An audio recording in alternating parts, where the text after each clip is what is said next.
दोस्तों, क्या आप बचपन में खेलते थे? खेलने में बड़ा मजा आता था ना। लेकिन आपने ऐसे बच्चों को देखा होगा जिनको बचपन में खेलने का टाइम ही नहीं मिला हो। उनको बचपन से ही काम करना पड़ता था। ऐसा होता था ना। आज भी अपन बहुत सारी जगह देखते हैं कि बहुत सारे बच्चे बचपन से ही बिन मजदूरी करने लगते हैं। तो क्या ये एक सही बात है? बच्चों को 14 वर्ष की उम्र तक, या बोल सकते हो कि आप 18 वर्ष तक की उम्र तक उनको खेलना कूदना और पढ़ना नहीं चाहिए क्या? हमारा आर्टिकल 21A क्या बोलता है? अभी हमने 2-3 वीडियो पीछे अपन ने देखा कि 21A जो कि 86th अमेंडमेंट एक्ट 2002 में लाया गया था, उसमें बोला गया था कि 14 वर्ष तक के बच्चों को तो शिक्षा देनी है। तो ऐसा क्यों होता है? ऐसा क्यों होता है कि कई बच्चों को पढ़ने का और खेलने का मौका ही नहीं मिलता और उनको बचपन से ही काम करना पड़ता है? तो इस चीज को ध्यान में रखते हुए हमारे संविधान निर्माताओं ने एक प्रोविजन लेकर आए। उसको अपन बोलते हैं आर्टिकल 24। ठीक है। ये क्या है? कारखानों आदि में बच्चों के नियोजन का प्रतिषेध करता है। नियोजन का आप सीधा सीधा अर्थ ये समझिए, काम पर रखना। काम पर रखना। नियोजन का मतलब ये है। नियोजन का प्रतिषेध यानी कि कारखानों आदि में बच्चों के नियोजन का प्रतिषेध करता है कौन? आर्टिकल 24। और ये जो हम पढ़ाई कर रहे हैं, ये अपन पढ़ रहे हैं हम लक्ष्मीकांत सर की बुक्स के, जो कौन सा है, 7th एडिशन। तो वेलकम टू आर एस पाठशाला फ्रेंड्स। इस चैनल के माध्यम से अपन तैयारी करते हैं आर एस प्री और मेंस एग्जाम्स की। तो आप भी अगर प्री और मेंस एग्जाम की तैयारी करते हैं तो आप इस चैनल को सब्सक्राइब कर सकते हैं। तो चलिए देखते हैं आर्टिकल 24 को डिटेल में।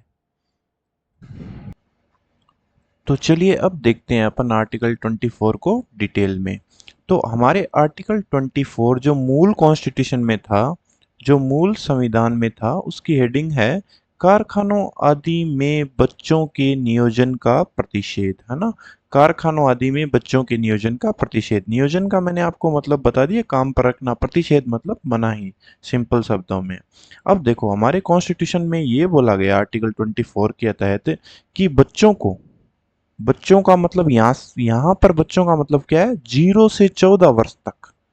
0 से 14 वर्ष तक के बच्चों को किसी भी परिसंकट में, किसी भी परिसंकट में, परिसंकट में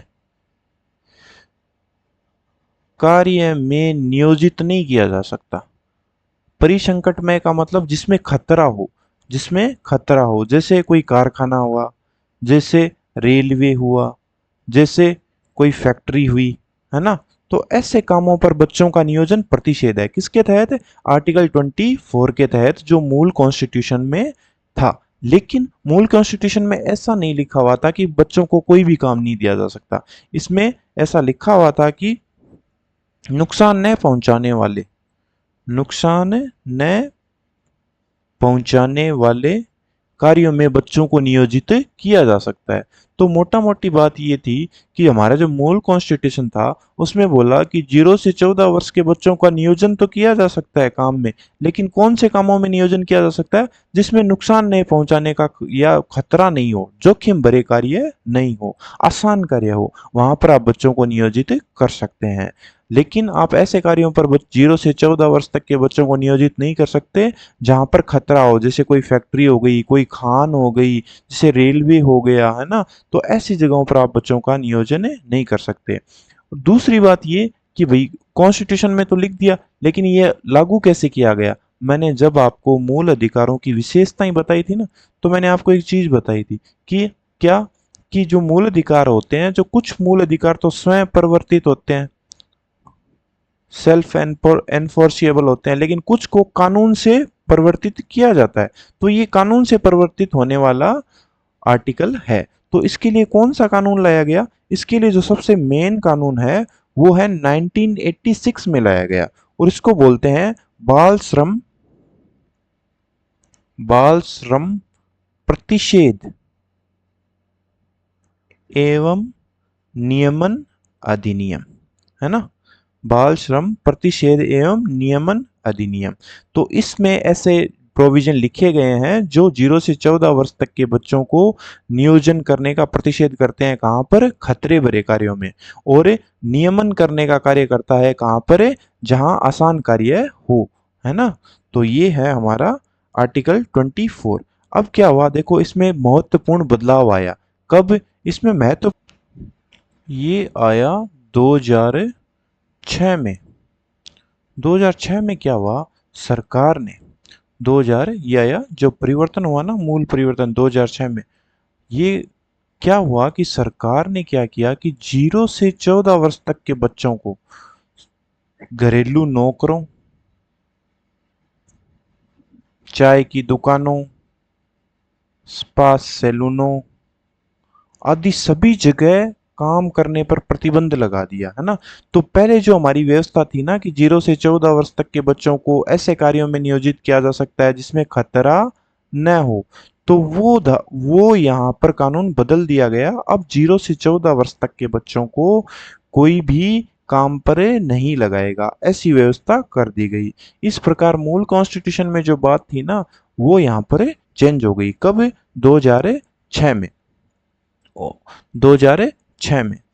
अब देखो, अब क्या हुआ, 2006 में जब ये चेंज हो गया तो बाल श्रम, जो बाल श्रम नियमन एवं प्रतिषेध अधिनियम था ना, कौन सा? 1986। अब 1986 में तो क्या था, अलग प्रोविजन थे, 0 से 14 वर्ष तक के बच्चे खतरनाक कामों के अलावा काम कर सकते थे। लेकिन ये नया प्रोविजन आ गया 2006 में कि भाई कोई भी काम नहीं करेगा 0 से 14 वर्ष तक का बच्चा। तो अब क्या किया गया, बाल श्रम संशोधन अधिनियम 2016, बाल श्रम संशोधन, बाल श्रम संशोधन नियमन एवं प्रतिषेध अधिनियम 2016 द्वारा इसका नाम ही बदल दिया गया। 1946 वाला जो अधिनियम था ना, इसका नाम ही बदल दिया गया। अब इसका नाम क्या कर दिया गया, इसका नाम कर दिया गया बाल एवं किशोर श्रम निषेध एवं विनियमन अधिनियम। अब देखो, एक महत्वपूर्ण चेंजिंग यहां हो गई, क्या कि एक नया अधिनियम लाया गया। कौन सा? बाल श्रम नियमन एवं प्रतिषेध अधिनियम, जो 1986 में था ना, उसको नाम चेंज कर दिया गया। अब उसका नाम क्या हो गया, बाल एवं किशोर श्रम निषेध एवं विनियम अधिनियम।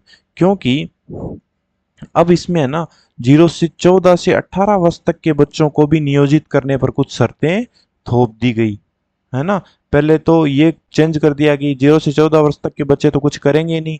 ऐसा क्यों किया गया? ऐसा इसलिए किया गया क्योंकि सरकार ने मूल अधिकार दे दिया था। क्या? 0 से 14 वर्ष तक के बच्चों को किसका अधिकार? शिक्षा का अधिकार। तो पढ़ेंगे तो काम कैसे करेंगे? तो 0 से 14 वर्ष तक के बच्चे तो बिल्कुल काम नहीं करेंगे। काम कौन से कर सकते हैं? 14 से 18 तक। और कौन सा काम कर सकते हैं? जिसमें खतरा नहीं हो। इसीलिए इसमें किशोर नाम और जोड़ दिया गया। अब ये क्या हो गया, बाल एवं किशोर श्रम निषेध एवं विनियम अधिनियम 1986। किसके द्वारा चेंजिंग की गई? ये इस अधिनियम के द्वारा चेंजिंग की गई। इस प्रकार हमारा आर्टिकल 24 खत्म होता है। साथ में इसमें दो महत्वपूर्ण बातें हैं, उसकी अपन बात कर लेते हैं।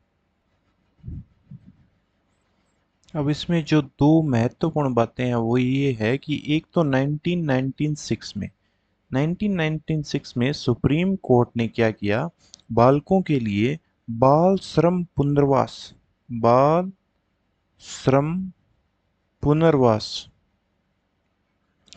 कल्याण कोष का गठन किया।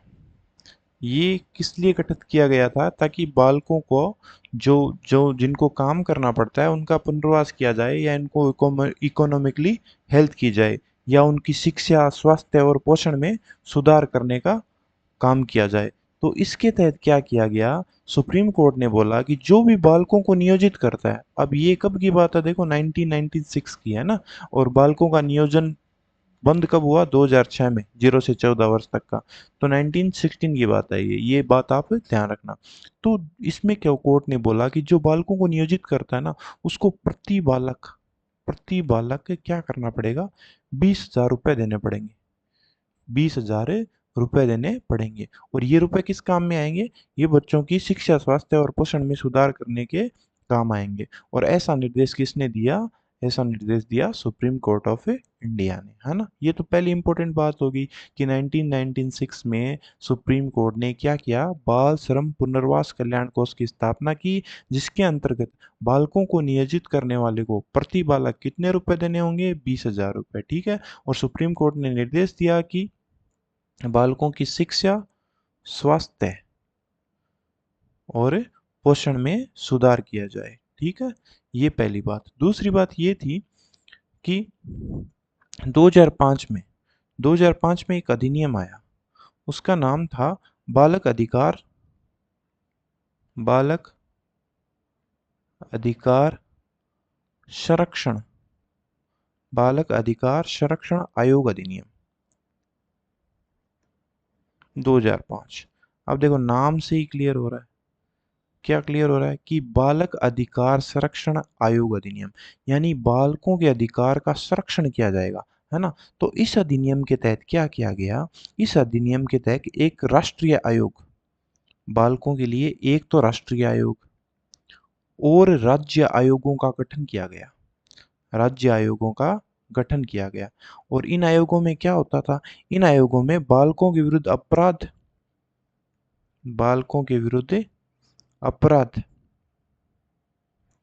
या बालक अधिकारों के अवहेलना होने पर तुरंत कार्रवाई की जाती है।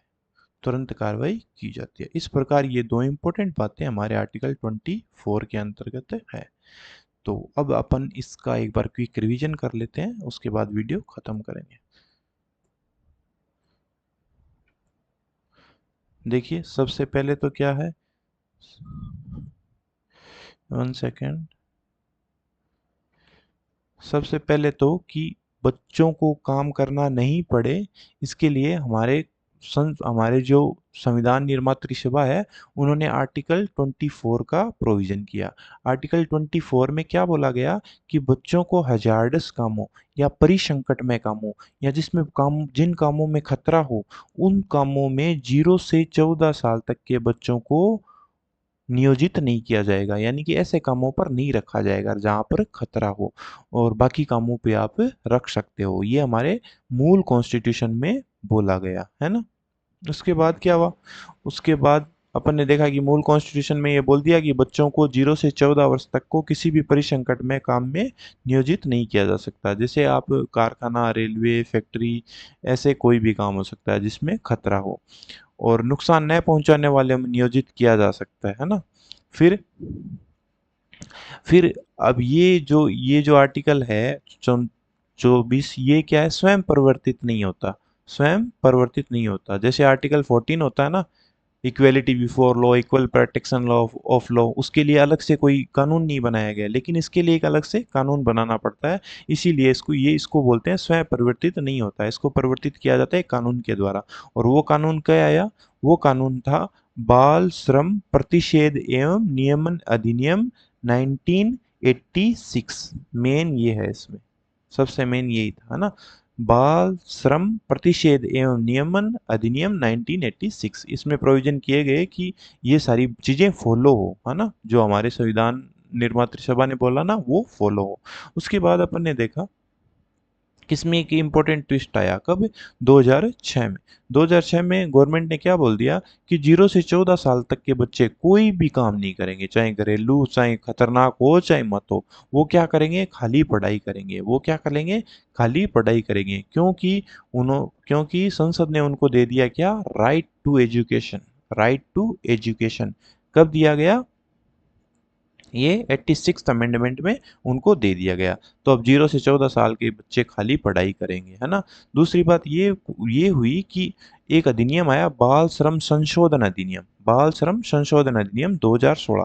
इसमें क्या किया गया, जो मूल अधिनियम था ना बाल श्रम नियमन एवं प्रतिषेध अधिनियम 1986, इसका नाम बदल दिया। इसका नाम बदल के क्या कर दिया, बाल एवं किशोर श्रम निषेध एवं विनियमन अधिनियम 1986। क्यों यहाँ पर किशोर नाम क्यों जोड़ दिया गया, क्योंकि अब गवर्नमेंट ने क्या किया कि 0 से 14 साल तक का बच्चा तो कोई काम नहीं करेगा, तो उसके लिए तो क्या हो गया, निषेध हो गया। अब किशोर, किशोर क्या होता है, 14 से 18 साल तक का बच्चा है ना, 14 से 18 साल तक का बच्चा, उनके लिए नियमन कर दिया गया। अब ये बच्चे हैं ना 14 से 18 साल तक के, ये हजारडस काम नहीं करेंगे, परिसंकट में काम नहीं करेंगे, ऐसा कानून लाया गया, इसका नाम बदल दिया गया। ओके।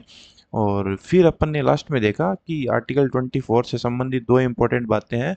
फर्स्ट तो क्या है कि 1996 में अपने सुप्रीम कोर्ट ने एक एक कोष की स्थापना की, उसको बोला गया बाल श्रम पुनर्वास कल्याण कोष। इसमें क्या हुआ, इसमें पैसे कौन देता था, बालकों को जो भी नियोजित करती थी ना, जो भी कंपनी या संस्था, उसको प्रति बालक कितने रुपए देने होते थे, 20,000 रुपए। और सुप्रीम कोर्ट ने निर्देश दिया गवर्नमेंट को कि बालकों की शिक्षा, स्वास्थ्य और पोषण का खास रूप से ध्यान रखा जाए और इस पैसे को यहीं पे यूज किया जाए। उसके बाद अपन ने देखा कि 2005 में एक और इम्पोर्टेंट काम हुआ, ये था बालक अधिकार संरक्षण आयोग अधिनियम 2005। ये एक अधिनियम आया, बालक अधिकार संरक्षण आयोग 2005। इसमें क्या बोला गया कि एक तो राष्ट्रीय आयोग होगा और प्रत्येक राज्य में क्या होगा, राज्य आयोग। ये क्या करेंगे, बालक अधिकारों और बालकों के विरुद्ध अपराधों को कि कोई भी काम होगा ना तो उस पर क्या करेंगे, ये तुरंत कार्रवाई करेंगे। इस प्रकार हमारा आर्टिकल 24 खत्म होता है और हमारा इसी के साथ हमारा शोषण के विरुद्ध अधिकार भी खत्म होता है। शोषण के विरुद्ध अधिकार भी खत्म होता है, जो कि हमारा तीसरा अधिकार था। नेक्स्ट अपन पढ़ेंगे आर्टिकल 25 to 29। ये क्या है हमारे, सॉरी 25 to 28, 25, 26, 27, 28, 25 to 28 है हमारे धार्मिक स्वतंत्रता का अधिकार। तो तब तक के लिए जय हिंद, गुड बाय।